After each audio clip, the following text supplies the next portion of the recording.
Storm had lost Ryan Pappenhausen. They'd lost some other players in the off-season, had the Eli Qatar injury, so they're a bit desperate. And here they are demanding the NRL try and get them out of a jam by getting them Lomax by putting the blowtorch on. Hey there and welcome to The Offload. I'm James Willis. Great to have your company across our podcast feeds, and you can find us on Instagram and also via YouTube. Just search for the Continuous Call team. And joining me today for this Tuesday edition is the sports editor of the Sydney Morning Herald, Neil Breen. G'day, Breeny. James, how are you, mate? Mate, a lot to get through today. Obviously, a really interesting first round of footy, and there's been plenty to come out of that, some concerns and some alarm bells for some sides as well. But I want to start with the piece that you've written for the paper today. We're pretty early in the season to be firing rockets, but you've gone after the Melbourne Storm and their treatment, well, basically the way that they handled the Zac Lomax saga. For people that haven't read it, just give us a bit of a summary about why you were so fired up today. Well, so it all emerged that obviously Lomax, he couldn't find a home at R360, and then he wasn't able to sign with another league team until the end of the 2028 season, as per his agreement with Parramatta upon his release, unless Parramatta gave written permission. But that didn't stop the Storm from getting him to sign a letter of intent and then lodging a contract into the portal at the NRL where you put in player contracts at Christmas time without asking the permission of Parramatta. And then in the new year, when it didn't become apparent that this deal was going to get done, Justin Rodski, the CEO of the Storm, as we saw in Discovery in the court case, which ended up not happening, we saw the text messages he sent the bosses of the NRL, in particular Andrew Abdo, and one of them was, Parramatta's being difficult, I want you to put the blowtorch on them. And, he didn't say I want you to, he basically demanded put the blowtorch on them. And I think for an NRL club CEO to be texting the CEO of the game, and Storm had lost Ryan Pappenhausen, they'd lost some other players in the off-season, had the Eli Qatar injury, so they're a bit desperate. And here they are demanding the NRL try and get them out of a jam by getting them Lomax by putting the blowtorch on. I just think it was, lacked class. It lacked class. It lacked corporate class. I think. And also sportsmanship. This is the world that they're living in, and they're sort of making these demands of NRL headquarters. I think it's stunk, James. Yeah. Look, but I think, to be fair, that the part of the article that I didn't agree with is I don't think it has anything to do with the Storm and their response to losing premierships. And I know you brought up all of that stuff from 15 years ago. The same administration is still displaying those trophies at their headquarters at Amy Park. And in August last year, had Greg Inglis and these guys carry the 07 and 09 premiership trophies onto the field and show them to the crowd before a home game against the Broncos. So you can still link them to that. No, but all that's wrong, and I don't agree with any of that. But I'm saying, are you telling me that the Storm are the only club that has tried to put the heavies on the NRL to get a player to be released from a contract in their favour? I mean, I don't know that. I don't think I wrote that today, James. But I said the Storm did because. But I think this stuff happens all the time. Like, look what happened last year with the Bulldogs and the West Tigers and Lachie Galvin. I mean, if you can get something out of the NRL, you will. But it's a bit of a. Are you really suggesting that the Storm's culture is just automatically rotten because of what happened 15 years ago? I'm suggesting that the Storm's front office has a problem. I'm not suggesting the Storm overall, and as I've written in my column today, that Craig Bellamy and Frank Panisi, the football manager, are supreme at their job, and they should both go into the Hall of Fame. And over the years, the club's performance under Bellamy's been remarkable.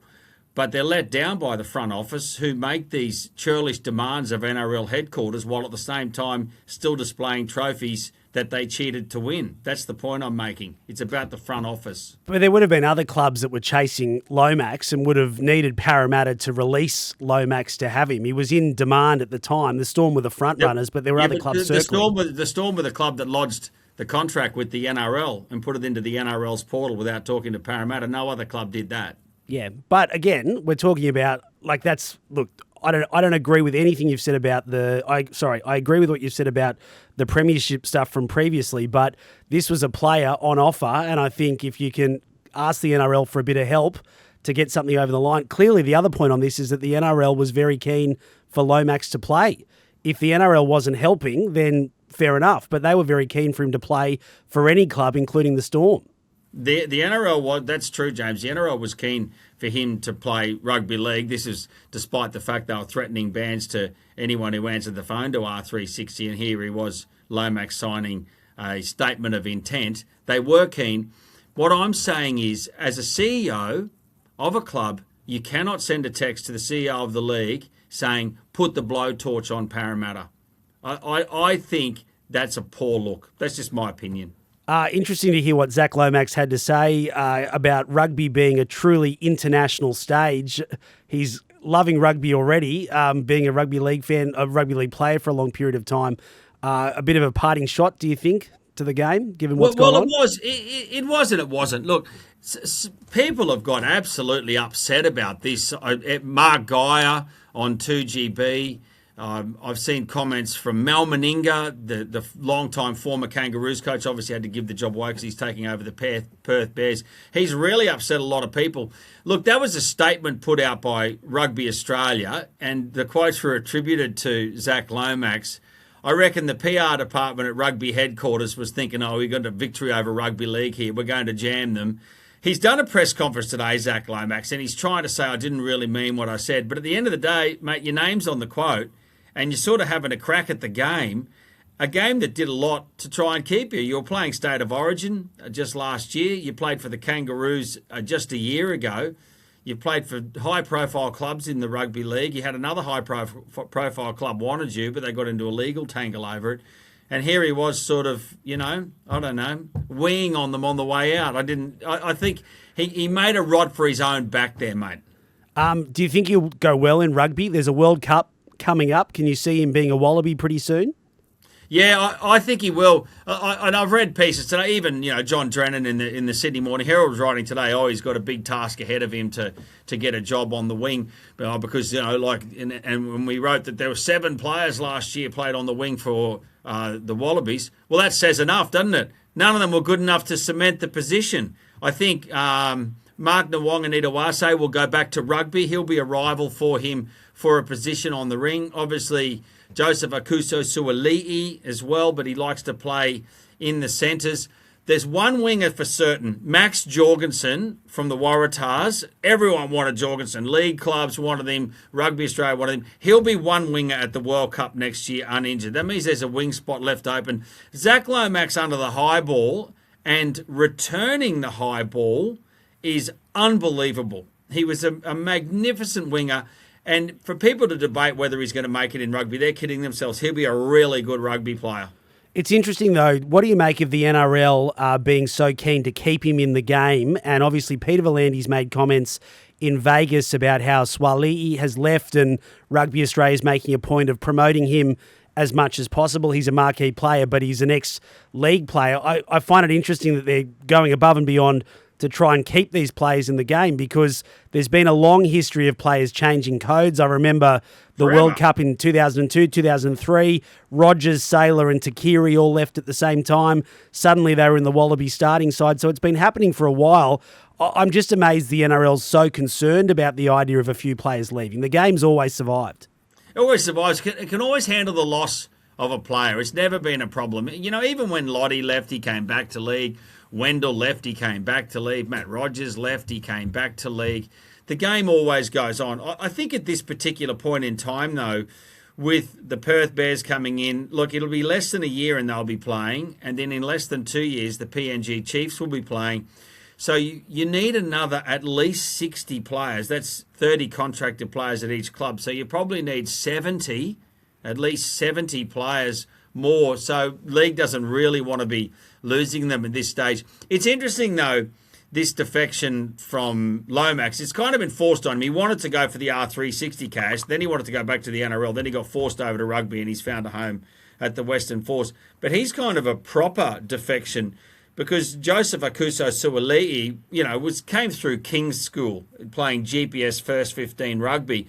But, was always identified as being a league player. He went to league for a while. He goes back to rugby union. Mark Nawonga-Nitawase was a rugby union player who came to league. Has been fantastic. It's a pity to lose him, the Roosters winger, and he's going back to rugby union. Angus Crichton's the other one from the Roosters who at the end of this season, after good service to rugby league, is going to rugby union. But he was a dual Australian schoolboy 2 years in a row as an inside centre out of Scots. So they had a bit of rugby pedigree. The thing is, though, in the old days, James, in the 70s and 80s, the defections were all the other way. Yeah. Because rugby league was professional and rugby wasn't. Ray Price played breakaway for the Wallabies. Michael O'Connor, like a famous dual international. The list goes on and on. It's been going on forever and a day, and guess what? Both games survived. That's right.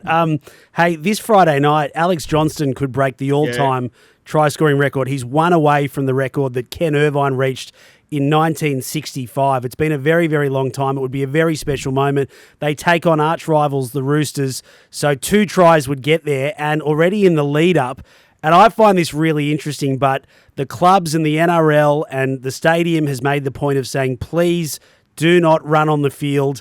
If he reaches this milestone, you'll be fined $5,500.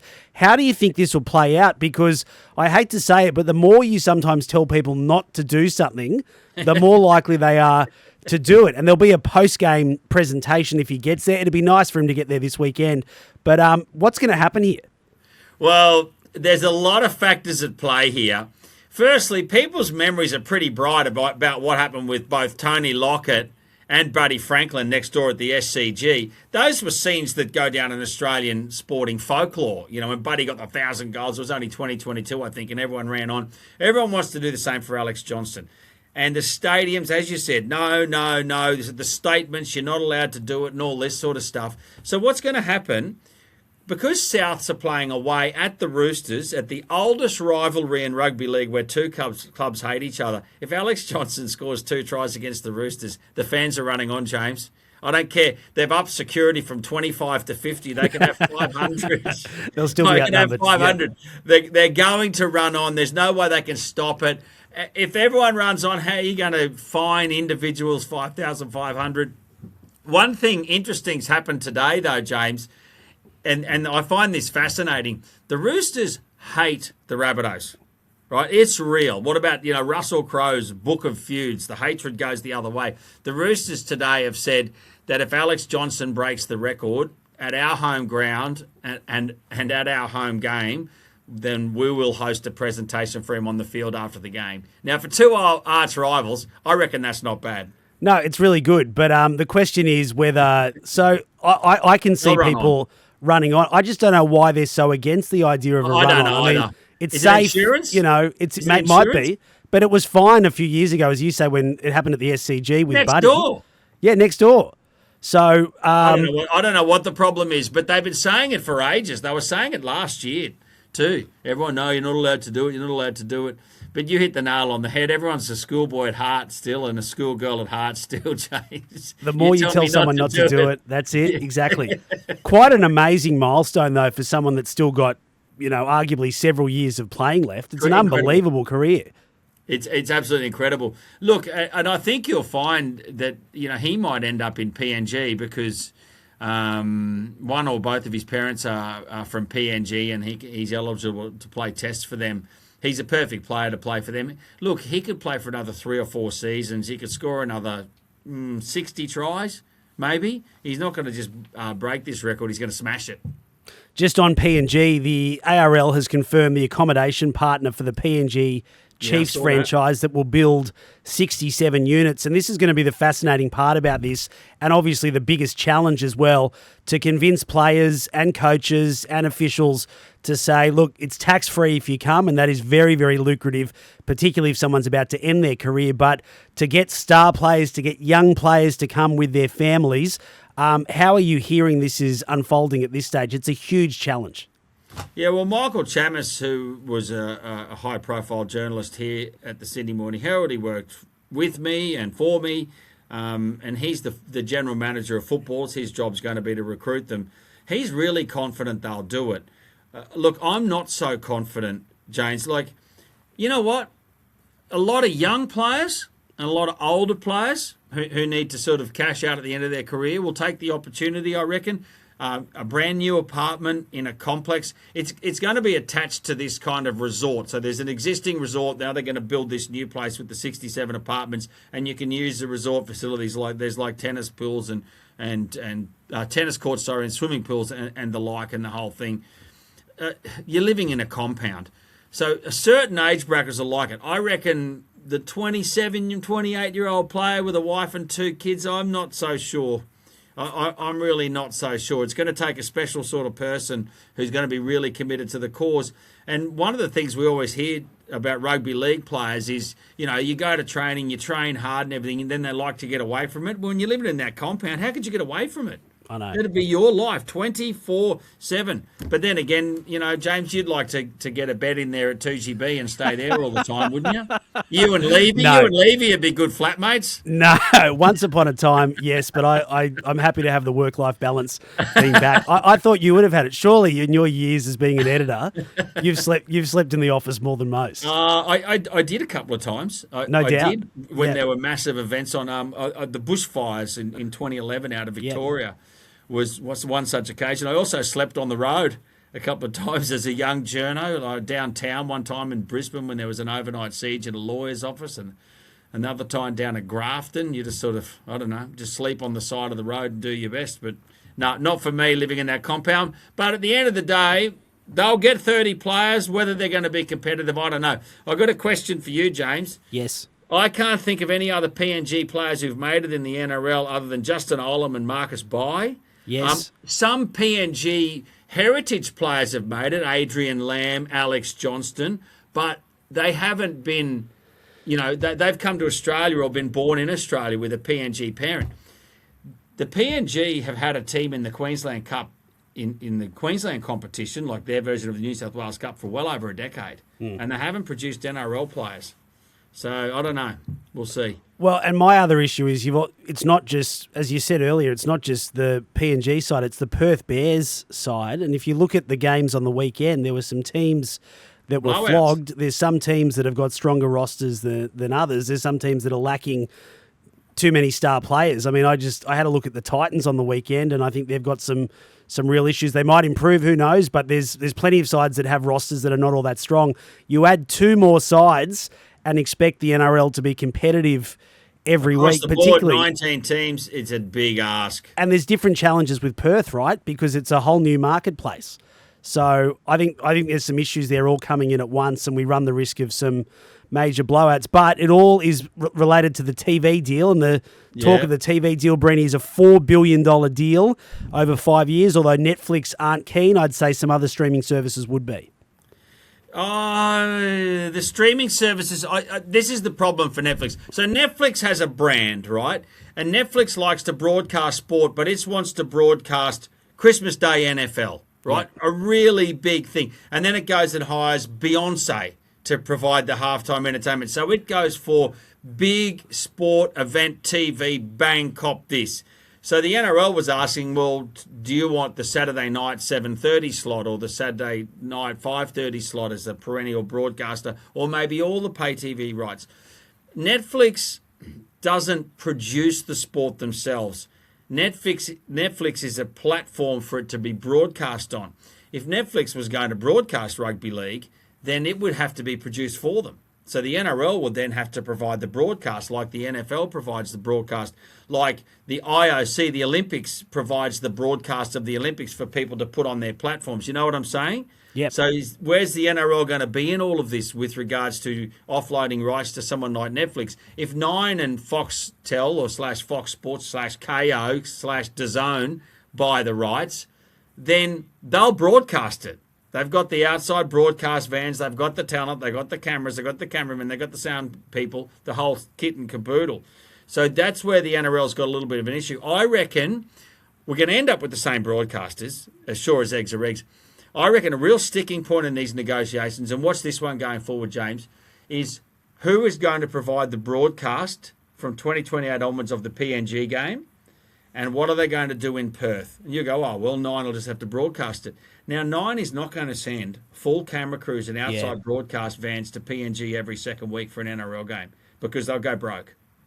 So the NRL's got to work out how they're going to broadcast this thing and who's going to do it. And then over in West Australia, there's not the resources to broadcast things there are here. You go, oh yeah, but they've got cricket and AFL over there. But all the broadcast vans and everything for sport will be doing AFL on the weekends, so it'll be an extra expense to show the Bears as well. But surely that's included as part of the $500 or $600 million taxpayers are spending for PNG. Well, they'll have to be some broadcast rights as well included in that. Yeah. Yeah, they'll have to. They'll have to get Albo can pay for it. Well, but if they go to a streaming service, I don't understand how that works anyway. So would Fox still show that game? I don't know. Fox loves showing every game. That's kind of their flagship thing. What the NRL needs is competitive tension. They need Channel 7, kind of 7, 9, Netflix, Amazon, Fox. They want everyone to be interested. So it's a bit of a blow for them that Netflix is out. But it was probably a bit of a Hail Mary to think they'd be in the first place. At the end of the day, Peter V'landys has his sights set on $4 billion over the 5 years. He's been talking about it for years and years now. He wants to land a blow on the AFL.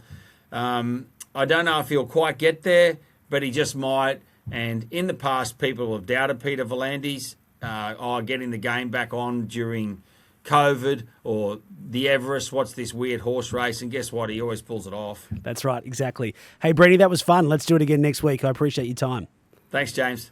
Neil Breen, the sports editor at the Sydney Morning Herald, will be back next week, and the Offload will return tomorrow with Andrew Webster and myself, and we'll see you soon. In the meantime, subscribe to the Continuous Call team on all your podcast channels. You can also find us on YouTube and Instagram.